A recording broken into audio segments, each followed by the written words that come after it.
No Antigo Testamento existem pelo menos 613 leis. Essas leis são divididas em 3 tipos, que são os mandamentos, os estatutos e os juízos.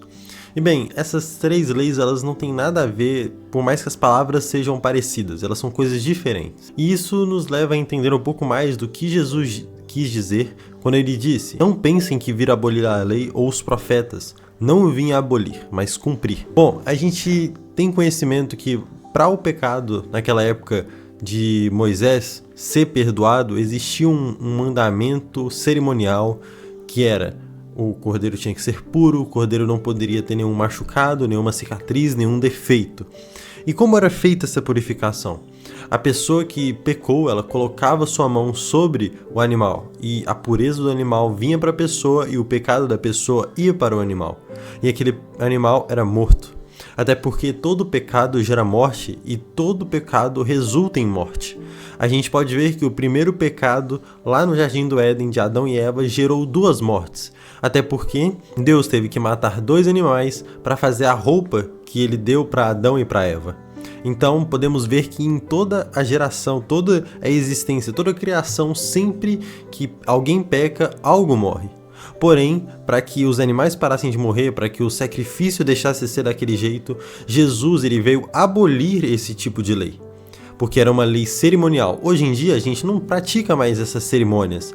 A gente não tem que vestir a gente não tem mais que vestir uma roupa de linho fino, a gente não tem mais que se untar de óleo, se ungir completamente para chegar na presença de Jesus. Tudo que a gente precisa é curvar os nossos joelhos e orar.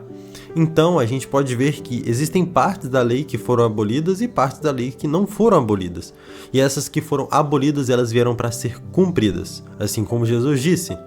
A gente pode ver esse exemplo que eu dei. Então, Raniel, a gente ainda vive na lei, tem lei que ainda rege sobre nós.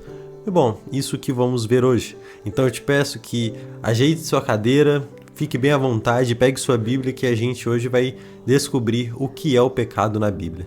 Já vamos deixar claro que existem muitos pecados que a gente pratica, porém a gente não sabe ainda que é pecado. Até porque a nossa vida é uma constante luta contra o pecado.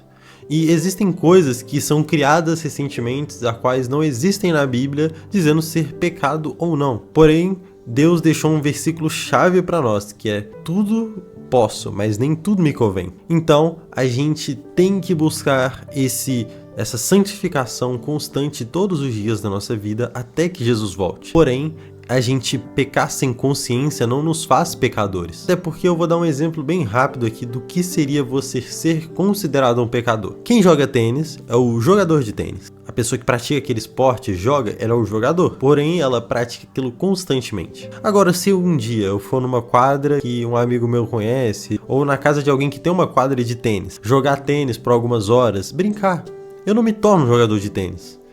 Porém, eu joguei. Certo? Agora, se eu tô ali com o meu pai, que é professor de luta, e a gente brinca de lutinha, eu não me tornei lutador. Eu não me tornei um lutador, realmente. Eu brinquei, a gente teve um tempo de pai e filho, nada mais. Agora, se você peca uma vez, isso não te torna um pecador. Até porque para você ser um pecador, você tem que pecar constantemente. Ou seja, o único motivo pelo qual um cristão pode ser chamado de pecador é caso ele peque constantemente e intencionalmente. Assim como faz um lutador, que ele luta constantemente e intencionalmente. Ou seja, caso você esteja pecando nessa frequência, talvez você ainda não deva ser chamado de cristão. É porque você ainda não teve toda aquela transformação que Cristo faz em nós. Ah, Raniel, então só porque eu peco, eu não posso ser considerado um cristão? Eu não estou falando isso. Eu estou falando que se você peca constantemente e com as intenções de pecar, você é sim alguém que não se tornou um cristão ainda. Até porque cristão é algo que não é simplesmente um título, por mais que hoje em dia seja para muitas pessoas, mas eu já vou explicar isso. Eu acho interessante que daria para fazer vários vídeos, uma série de vídeos com o tema mentiras sobre ser cristão que te contaram. Porém, calma, vamos voltar ao foco do vídeo, vamos deixar esse vídeo para depois. Vou te dar um outro tipo de luz agora, que não existe nenhum pecado nem maior e nem menor. Todos são pecados. A única diferença que a gente vê entre um pecado e outro é o impacto que é causado e a velocidade que ele é causado. Por exemplo, se eu começo a fumar hoje, esse impacto hoje é muito menor do que se eu matar uma pessoa hoje. Então, calma, vou explicar direitinho pra você. Se eu começar a fumar hoje, quem vai ser atingido? Primeiramente eu. Durante muito tempo vai ser só eu. Talvez alguns familiares se atinjam no momento por ser algo triste ver o seu parente, alguém que você ama, preso em um vício. Então, assim que eu começo a fumar, a primeira coisa a ser atingida é eu. E nesse primeiro tempo, somente eu. Porém, isso vai alcançar mais pessoas com o tempo. Por mais que toda a minha família me apoie, nossa, ele fuma, eu também fumo, vamos fumar junto, não tem problema fumar não dá nada. Por mais que eu tenha uma gama de pessoas que me apoiem, vai existir um futuro, se eu tiver filhos, se eu tiver uma família, se eu tiver esposa, isso vai afetar eles. Até porque, por mais que o fumar as pessoas possam me apoiar, ninguém vai gostar de me ver morrer porque eu fumei, a minha vida inteira. Então, por mais que esse pecado seja considerado um pouco menor porque ele atinge somente a mim, ele também gera morte. Assim como o pecado do assassinato, ele também gera morte. Mas uma morte muito maior e muito mais instantânea, porque, por exemplo, se eu fumo hoje constantemente, eu me torno um fumante, isso provavelmente me atingiria com morte daqui uns 20, 30, 40 anos. Talvez um pouco antes, dependendo do que eu fume, mas vamos colocar essa média. Porém, se eu der um tiro numa pessoa hoje e matar ela, ela morreu instantaneamente. E o pior, eu vou gerar que outras pessoas pequem também. Até porque é quase impossível na nossa natureza humana alguém matar alguém que a gente ama e a gente não odiar essa pessoa. E assim como é escrito, quando você odeia seu irmão, você é homicida. E vós sabeis que nenhum homicida permanece na eternidade. Ou seja, a partir do momento que eu faço com que alguém me odeie, eu estou fazendo com que aquela pessoa peque. E além daquela pessoa estar pecando com ódio, ela está pecando com assassinato. Até porque no mundo espiritual é a mesma coisa. E eu posso fazer um vídeo só para explicar o porquê é a mesma coisa do ódio e o assassinato. Mas vamos continuar. Como eu disse, o maior pecado hoje, ele é aquilo que a sociedade vê o maior impacto e o mais rápido. Porque você pode ver, muita gente comete o pecado da fofoca, da mentira, de desrespeitar as pessoas, de não amar, e outros. E muitas vezes intencionalmente. E a pessoa fica assim, não, é só uma fofoquinha, eu só tô contando um caso, não é nada demais. Não é bem assim, não faz mal, não tem problema.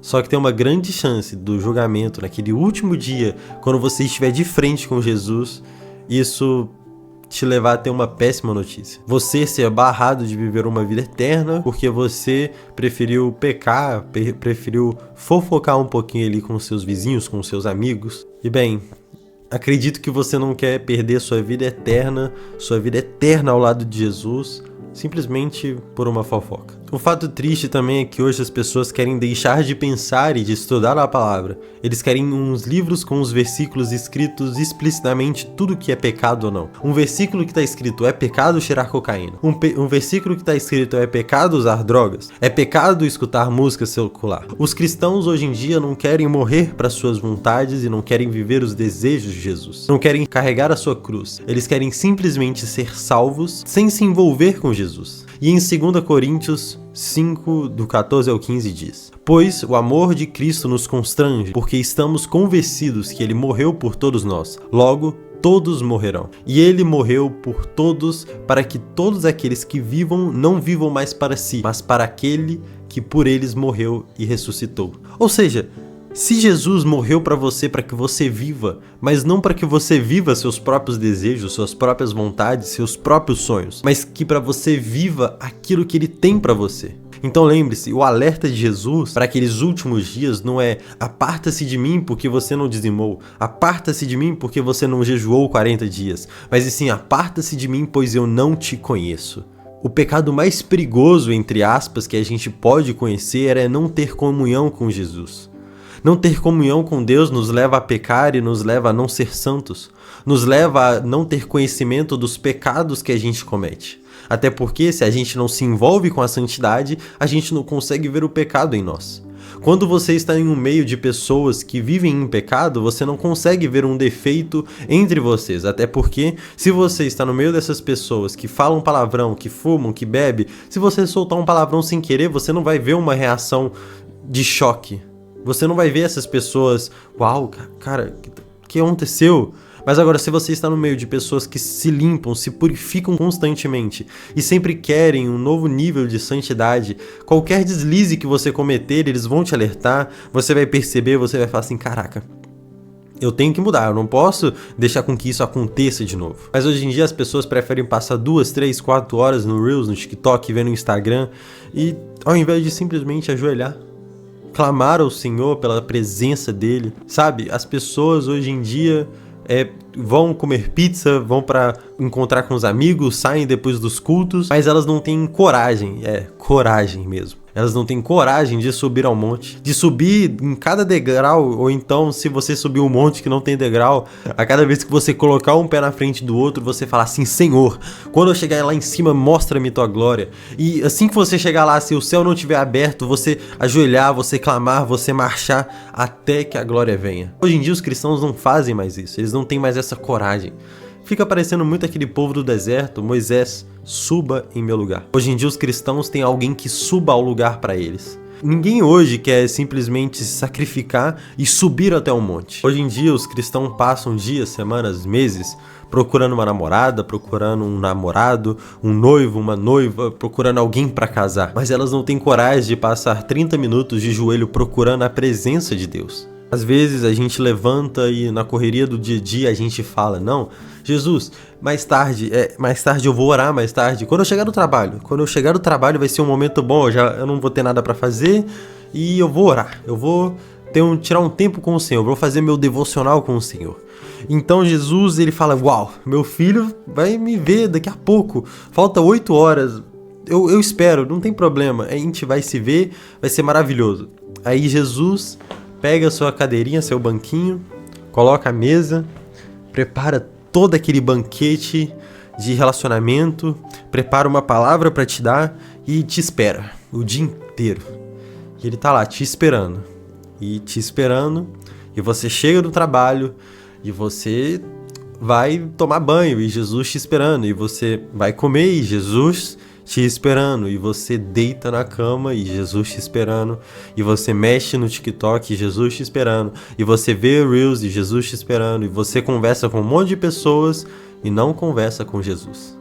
Jesus te esperou o dia inteiro e você não ligou para ele. Aí quando você se toca, caraca, eu dei um bolo em Jesus e Jesus tá me esperando, e nesse momento Jesus ainda tá te esperando, ele tá ali com tantas coisas ainda para te entregar, e você ajoelha e você não presta atenção. Você não consegue desligar um pouco a sua mente do mundo e dar atenção para Jesus. Jesus, ele tá dizendo, filho, vem pra mesa.